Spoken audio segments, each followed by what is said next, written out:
Ashama dhaggeeffattoota keenya kun miidiyaa Kiiloleeti. Hordoftoota keenya yeroo muraasa gargar fagaannee turuu keenyaan dhiifama jechaa qophii keenya guyyaa har'aa dhimma jabdu tokko walitti deebineerra hamma dhuma qophii keenyaatti nu hordofa. Abbootii amantaa mana amantaa Ortodoksii Itoophiyaa gidduutti waldhabdee uumamee ture karaa nagaan furuusaa beekameera. Abbootii amantaa fi jaarsolii biyyaa waliin rakkoo mana amantaatti mudate furuuf mari'atameera.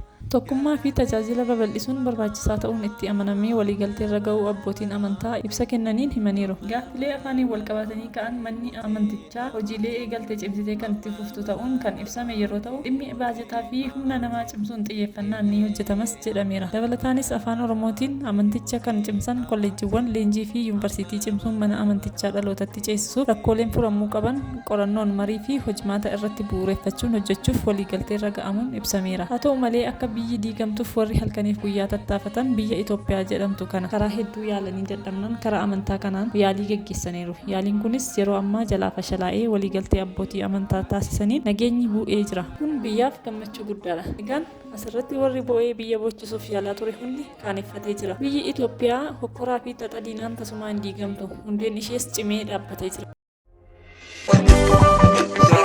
Odeeffannoo dabalataan waliigalteen nageenya Itoophiyaa keessatti bu'ee deeggarsa namoomaa dhiyeessuuf haala mijataa uumuusaa Biruusee Makoyyaa Oorinaan himan. Waliigalteen nageenya Itoophiyaa keessatti bu'ee deeggarsa namoomaa dhiyeessuuf haala mijataa uumuusaa gamtaa Afrikaa fi dhaabbilee idil addunyaatti bakka bu'aan koree qaxxaamura diimaa idil addunyaa Biruusee Makoyyaa Oorinaa himan. Korichi deeggarsa namoomaa naannoo Tigraay fi kutaalee biyyattii biroottis dhiyeessaa akka ture himan.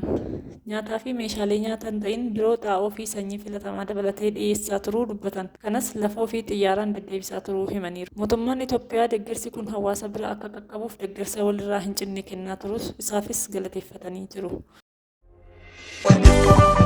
Dhaggeeffattootaa fi jaallatamtoota miidiyaa Kiilolee har'aaf asuma irratti golomnaa turtii gaarii qabaadhaa jechaa galatooma.